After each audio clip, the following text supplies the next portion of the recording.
"Get up," says Johnson. "How did you find me here?"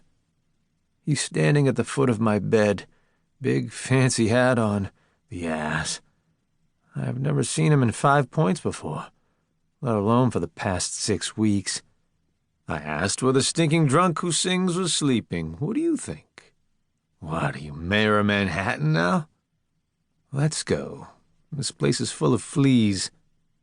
And Johnson's right. This place, old brewery, sectioned up into little rooms with floors and walls drooping and full of mites and mosquitoes and rats, will make you itch just to look at it. Makes me thirsty. I've been here for some time, wake in the afternoons, taking some money off a fool downstairs in cards, drink, go out, uptown, make a plan, make up my future staring through the wrought iron gates at Gramercy Park. Then forget it. Back down to 5 points, hit up Abbott family in the next room for food, bounce a baby on my knee, go down to Little Water Oyster Saloon, wake up the next day, do it again. "I read about you in the papers," said Johnson, lacing up my boots. He hands me a rolled-up newspaper. I try to read as I stumble down the stairs. "We understand a scuffle took place in our streets on Saturday last between an unknown young northerner and Silas B. Walcott, in which the latter gentleman came out minus one lip. In consequence of this calamity, we fear he will not be able to give quite as much lip in our streets hereafter as has been his custom. And although the young man may have acquired a superabundance of lip by the operation, he certainly cannot be justified in adopting this method of shirting an opponent, or abating a misstep, or may possibly find himself minus his liberty of operating beyond the walls of a certain ugly tenement, where something more than lip service will be required of him, should he not tame his ways." "You think I care?" I ask. Johnson's got me out the door already. He pushes me into a buggy. I continue to read. "A black man was knocked down and robbed night before last in the vicinity of the 5 points." "This one wasn't me either," I say. "Celia Riddle, yellow girl, of Bayard Street, was found at the 5 points, drunk and disorderly and wanting to fight. Committed. Hannah Fowle, alias Donnelly, of 313 Pearl Street, was brought in beastly drunk, and swore it was her husband that was drunk and not herself. Committed.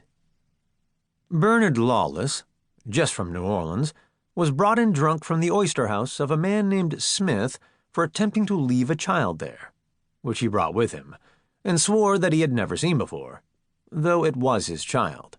He was fined $1, which he paid, and was discharged. William Shaletto was tried for stealing 7 Britannia spoons and a silk handkerchief of Ramsey Crook in Beekman Street, which were found in his trunk. Judgment suspended on condition of going to sea." "You idiot," says Johnson. He turns a page and points. The carriage clunks along 2nd Avenue.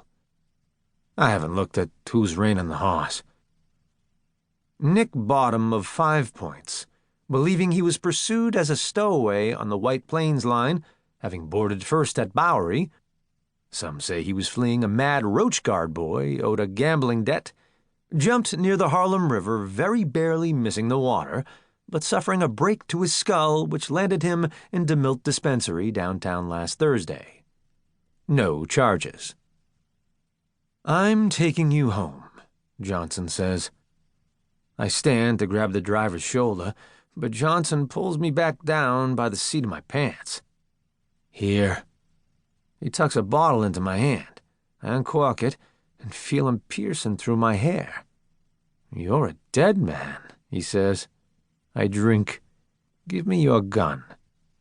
"I lost it," I tell him. "You sold it," he says. "No," I say. "I shot up a girl and her mother, then tossed it into the Harlem River." "A dream." "You hit your head, McGlue," he says. We ride on through the park and up through Harlem, past the pretty brick mansions and over farms and manors, and up, and I sleep. And when I wake with my head hurtin', Johnson gives me another bottle.